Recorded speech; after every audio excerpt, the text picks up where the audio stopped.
It's your weekly Blitz with Chris, keeping you in the game.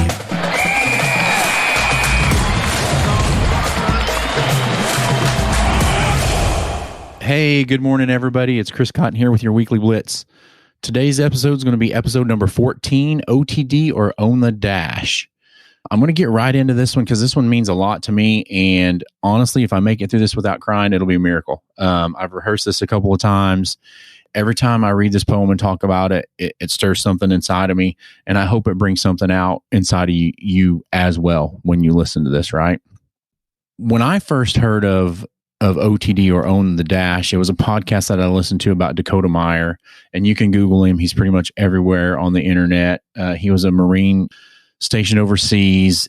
Through his valor in combat one day, he ended up receiving the Medal of Honor. And he talks about owning the dash. When I looked up and looked at it further, The Dash is a poem by Linda Ellis. And I'm going to read the poem and then I'm going to talk about it a little bit, okay? The Dash, poem by Linda Ellis. I read of a man who stood to speak at the funeral of a friend. He referred to the dates on the tombstone from the beginning to the end. He noted that first came the date of birth and spoke of the following date with tears, but he said what mattered most of all was the dash between those years. For that dash represents all the time they spent alive on earth, and now only those who love them know what that little line is worth. For it matters not how much we own, the cars, the house, the cash. What matters is how we live and love and how we spend our dash. So think about this long and hard. Are there things you'd like to change? For you never know how much time is left that still can be rearranged. To be less quick to anchor and show appreciation more and love the people in our lives like we've never loved before. If we treat each other with respect and more often wear a smile, remembering that the special dash might only last a little while.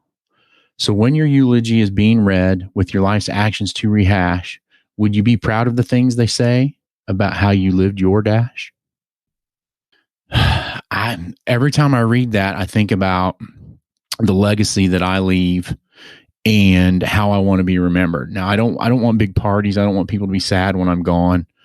But I want people to look back and be like, man, Chris was a good guy and he really helped me out. And that's it. I don't need more than that. Of course, I want to leave a great legacy to my wife and daughter. But outside of that, you know, if you hear this and I'm gone, raise a beer, raise a glass, think about how I helped you if I were able to help you. And I hope I've left that mark on you.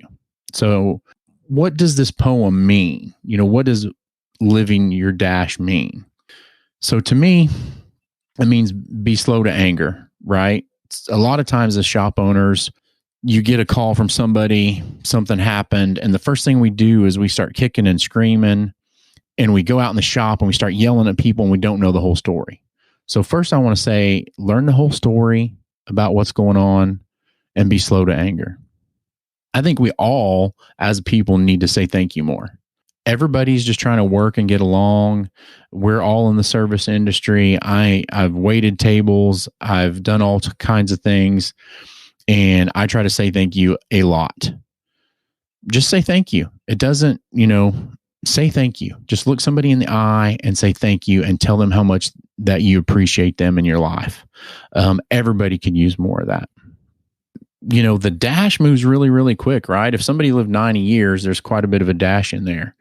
But that dash moves so fast. I remember looking back when my dad told me in high school, hey, your senior year is going to go by like the fastest year ever. And I'm like, yeah, whatever. It'll go by like all the rest.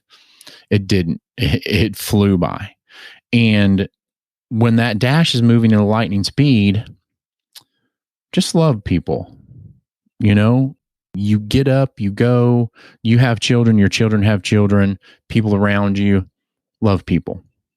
And loving people goes into treat others with respect. You have opportunities every day to spend your dash however you want to. Simple acts of kindness and respect. And if the only people you see are the people that are customers in your shop and your employees, then just make sure you treat those people with respect. I make a really conscious effort of trying to smile when I'm recording these, which is, to me, it's silly, but I do think it comes across. There's nobody watching. Nobody's ever going to see the video, but I try to wear a smile every day, and it's really, really hard. Sometimes, like, I am sitting here smiling, like I got a big old grin on my face, and I probably look like an idiot, but hopefully it's coming across, right?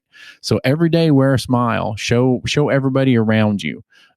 My biggest flaw, and my biggest flaw now, but when I was a shop owner, my biggest flaw was in the beginning when Kimberly and I had this. I'd come home every night. We'd sit down to dinner. Kimberly would be like, tell me about your day. And all I did was talk about the negativity in the shop, whether it be from bad customers, employee issues I was having, or whatever. And I didn't go home and wear a smile. I could have talked about that and still conveyed it, but I was Eeyore, right? I was just like, my day sucked. And what happened is eventually she stopped asking me. And she's like, if it's all negative, I don't want to know anything about it. So if you have a frown on your face and you're just sharing your frown with everybody, it's not doing you any good, first of all. And then two, it's not doing anybody around you any good. The other thing about living the dash is life's short, man. You never know. And unfortunately, the older I get, the more people go around me. There's always somebody this week, this month, this year. My dad calls me, says, hey, somebody you played football with in high school passed away, or somebody you played football with in high school, their dad passed away, or somebody's sister passed away. Life is short, man. Make every moment matter. Live the dash. And the last thing I want to say is live your dash well, whatever that means to you. If you have goals and dreams, I would rather you try for your goal and dream and fail miserably than to look back on the day before that date when you're at the very, very end of living your dash and go, man, I wish I would have. For me personally, I don't have many regrets. I have a couple, but I try to live my dash well, and I try to live my dash well for all of you people out there. I hope this makes sense, and I hope this has sparked or spurred something. I love you guys and gals out there immensely. So this is it, episode 14, Own the Dash. Have a great day, everybody.